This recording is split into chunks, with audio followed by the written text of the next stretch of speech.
Channel में आप सभी का स्वागत व अभिनंदन है। Please like share and subscribe and press the bell icon. Thank you.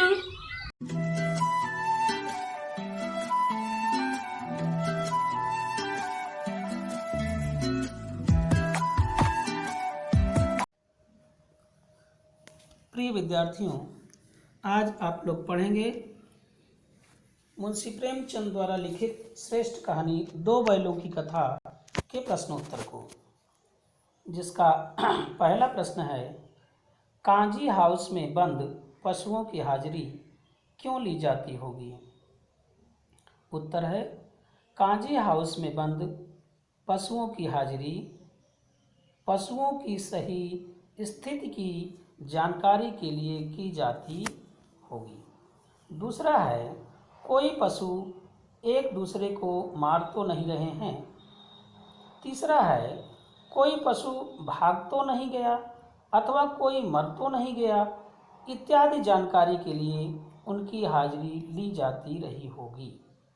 दूसरा प्रश्न है, छोटी बच्ची को बैलों के प्रति प्रेम क्यों उमड़ आया? उत्तर है, छोटी बच्ची को बैलों के प्रति प्रेम उमड़ आने के निम्न कारण हो सकते हैं। पहला, छोटी बच्ची और बैलों दोनों ही की स्थिति एक जैसी थी। दोनों के साथ सौतेला व्यवहार किया जाता था।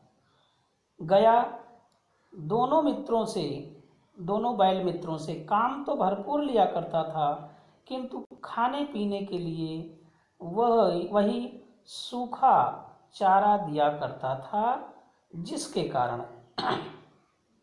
छोटी बच्ची को बैलों के प्रति प्रेम उमड़ आया होगा। तीसरा प्रश्न है, कहानी में बैलों के माध्यम से कौन कौन से नीति विषयक मूल्य उभर कर आए हैं? उत्तर है, कहानी में बैलों के माध्यम से निम्नलिखित नीति विषयक मूल्य उभर कर आए हैं। किसी भी आपत्ति व विपत्ति में मित्र का साथ न छोड़ना, मित्रता के चरम आदर्श की सीख, नारी के प्रति अच्छा व्यवहार करना, आवश्यकता से अधिक सीधा न होना, स्वयं विपत्ति में रहकर भी परोपकार का पालन करना, स्वतंत्रता के लिए संघर्ष की आवश्यकता। चौथा प्रश्न है, प्रस्तुत कहानी में प्रेमचंद ने गधे की स्वभावगत विशेषताओं के आधार पर उसके प्रति रूढ़ अर्थ मूर्ख का प्रयोग न कर किस अर्थ की ओर संकेत किया है? उत्तर है, प्रस्तुत कहानी में प्रेमचंद ने गधे के लिए प्रचलित अर्थ मूर्ख के ठीक विपरीत गधे को अत्यंत सीधा और विशिष्ट विशेषताओं से युक्त ऋषि मुनियों के समान गुणों से विभूषित बताया है। अगला प्रश्न है, किन घटनाओं से पता चलता है कि हीरा और मोती में गहरी दोस्ती थी? उत्तर इस प्रकार है, प्रस्तुत कहानी में ऐसी अनेक घटनाएं हैं जिनसे हीरा और मोती में गहरी दोस्ती होने का पता चलता है। जैसे, आपस में प्रेम होने के कारण ये दोनों एक दूसरे से मूक भाषा में विचार विनिमय करते थे। यानी हीरा और मोती आपस में मूक भाषा में विचार विनिमय करते थे। दोनों एक साथ उठते बैठते थे, यहाँ तक कि नाद में भी दोनों एक साथ मुंह डालते और हटाते थे।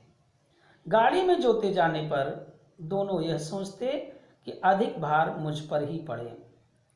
मटर के खेत में मोती के पकड़े जाने पर हीरा भी यह सोचकर वहां आ जाता है कि फंसेंगे तो दोनों ही फंसेंगे।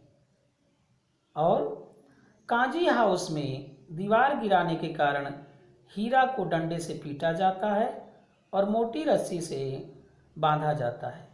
इस पर हीरा भी आक्रामक होकर दीवार को गिरा देता है। इस पर मोती भी आक्रामक होकर दीवार को गिरा देता है और सारे पशुओं को भगाकर स्वयं हीरा के पास आकर बैठ जाता है।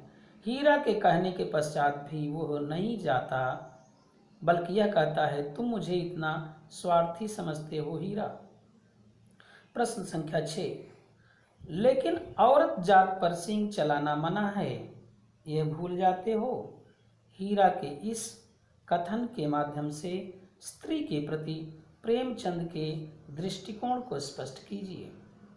उत्तर, हीरा के इस कथन के माध्यम से यह ज्ञात होता है कि प्रेमचंद का नारी के प्रति बहुत ही आदर व सम्मान का भाव था। अगला प्रश्न है, किसान जीवन वाले समाज में पशु और मनुष्य के आपसी संबंधों को कहानी में किस तरह व्यक्त किया गया है। उत्तर, प्रस्तुत कहानी में किसान जीवन वाले समाज में पशु और मनुष्य के आपसी संबंधों को बहुत ही आत्मीयता व घनिष्ठता के रूप में दर्शाया गया है, जो कि बिल्कुल सहज व सत्य है। किसान अपने पशुओं को पारिवारिक सदस्य की तरह ही बड़ी आत्मीयता व स्नेह भाव से उनके खान पान आदि की चिंता करते हैं। अगला प्रश्न है, इतना तो हो ही गया कि 9-10 प्राणियों की जान बच गई, वे सब तो आशीर्वाद देंगे। मोती के इस कथन के आलोक में उसकी विशेषताएं बताइए। उत्तर है, मोती के इस कथन से हमें यह पता चलता है कि वह परोपकारी व दयालु था। मोती स्वतंत्रता के प्रति आशान्वित था। अगला प्रश्न है, आशय स्पष्ट कीजिए। अवश्य ही उनमें कोई ऐसी गुप्त शक्ति थी जिससे जीवों में श्रेष्ठता का दावा करने वाला मनुष्य वंचित है। इसका आशय इस प्रकार है। उपर्युक्त पंक्ति का आशय यह है कि हीरा और मोती में कुछ ऐसे श्रेष्ठ गुण थे जो कि आज के तथाकथित सभ्य मनुष्य के मानवीय गुणों से भी श्रेष्ठ थे। आज मनुष्य में नैतिक गुणों का अधः पतन हो चुका है, जबकि हीरा और मोती में ऐसे दिव्य गुणों की भरमार थी। अगला है, उस एक रोटी से उनकी भूख तो क्या शांत होती, पर दोनों के हृदय को मानो भोजन मिल गया। इसका आशय है, उपर्युक्त पंक्ति का आशय है कि स्नेह व आत्मीयता से दिया हुआ थोड़ा और रूखा सूखा भोजन भी परम तृप्ति तथा संतोष प्रदान करता है।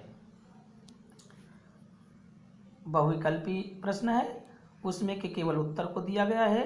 गया ने हीरा मोती को दोनों बार सूखा भूसा खाने के लिए दिया क्योंकि, उत्तर है इसका, वह हीरा मोती के व्यवहार से बहुत दुखी था। रचना और अभिव्यक्ति। प्रश्न संख्या 11, हीरा और मोती ने शोषण के विरुद्ध आवाज उठाई, लेकिन उनके लिए प्रताड़ना भी सही। हीरा मोती की इस प्रतिक्रिया पर तर्क सहित अपने विचार प्रकट करें। उत्तर है, हीरा और मोती ने शोषण के विरुद्ध आवाज उठाई और प्रताड़ना भी सही। इसे हम कहानी के आधार पर कह सकते हैं कि जब शोषण हो रहा हो तो उसके विरुद्ध अपनी आवाज अवश्य उठानी चाहिए। कोई भी स्वतंत्रता हमें बिना संघर्ष व प्रताड़ना के नहीं मिलती है। प्रताड़ना से हमें घबराना नहीं चाहिए और शोषण के विरुद्ध संघर्ष करते रहना चाहिए चाहे हमें कितना ही कष्ट उठाना पड़े। प्रस्तुत कहानी में हीरा और मोती का संघर्ष इसका ज्वलंत उदाहरण है। प्रश्न संख्या 12, क्या आपको लगता है कि यह कहानी आज़ादी की लड़ाई की ओर भी संकेत करती है? उत्तर है, जी हाँ।